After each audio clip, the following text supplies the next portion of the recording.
आज फाउंडेशनची गरज काय आहे? तर आज आपण बघितलं 2025ला IIT, नीट, NDA, आयसर यासारख्या एक्झामिनेशन देण्याचा कल विद्यार्थ्यांचा वाढलेला आहे. आज जर तुम्ही 2023 ते 2025 या वर्षीचा स्टॅट बघितला तर दिवसेंदिवस वर्षानुवर्षे ह्या एक्झामिनेशन देणाऱ्या विद्यार्थ्यांचा नंबर संख्या वाढत चाललेली आहे.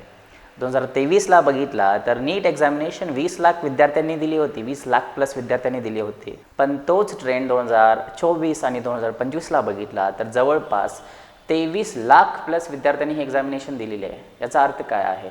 कॉम्पिटिशन वाढत आहे.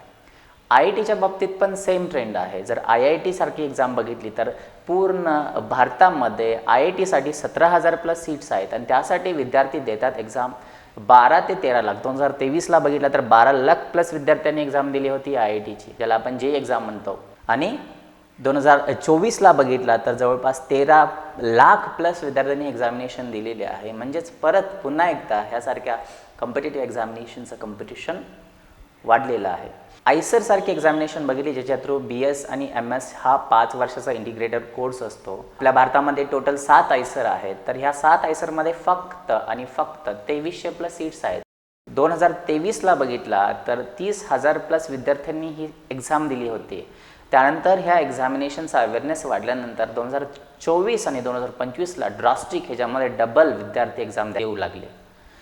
2024 आणि 25ला जर बघितला तर आयसर सारखी एक्झामिनेशनसाठी 70,000 विद्यार्थी हे एक्झामिनेशन देत आहेत. म्हणजेच IIT, JEE, नीट, आयसर, NDA ह्यासारख्या एक्झामिनेशन देणाऱ्या विद्यार्थ्यांची संख्या दिवसेंदिवस वर्षानुवर्षे वाढत चाललेली आहे. त्याच्यासाठी आवश्यकता आहे आज फाउंडेशनची. तर फाउंडेशन काय आहे? तर विद्यार्थी जेव्हा 7वीमध्ये असतो, 8वीमध्ये असतो किंवा 9वी 10वीमध्ये असतो तर त्या वेळेलाच त्याच्या शालेय शिक्षणाबरोबरच त्याच्या शालेय सिलेबसबरोबरच त्याला काहीतरी ॲडिशनल जे भविष्यामध्ये येणार आहे ते शिकवलं जातं. जसं की फॉर एक्झाम्पल काही कन्सेप्ट्स असतात ज्या 11-12ला जुळतात, तर त्याच कन्सेप्ट थोड्याशा एक्सटेंड करून विद्यार्थ्यांना नॉलेज थोडंसं एक्स्ट्रा दिलं जातं, जेणेकरून जेव्हा ते 11वी आणि 12वीमध्ये जातील तेव्हा त्यांना त्या कन्सेप्ट नवीन वाटत नाहीत.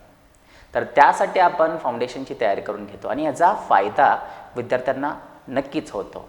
तर फायदा कशा प्रकारे होतो? सगळ्यात महत्त्वाचा आहे विद्यार्थ्यांचं सायंटिफिक नॉलेज वाढतं, कन्सेप्च्युअल क्लॅरिटी होते, सगळ्या कन्सेप्ट त्यांना इझिली समजतात, त्यांचं लॉजिकल रिझनिंग वाढतं, लॉजिकल रिझनिंगमध्ये त्यांचं लॉजिकल थिंकिंग वाढतं आणि सगळ्यात महत्त्वाचं त्यांच्यामध्ये कॉम्पिटिटिव्ह स्पिरिट तयार होतं.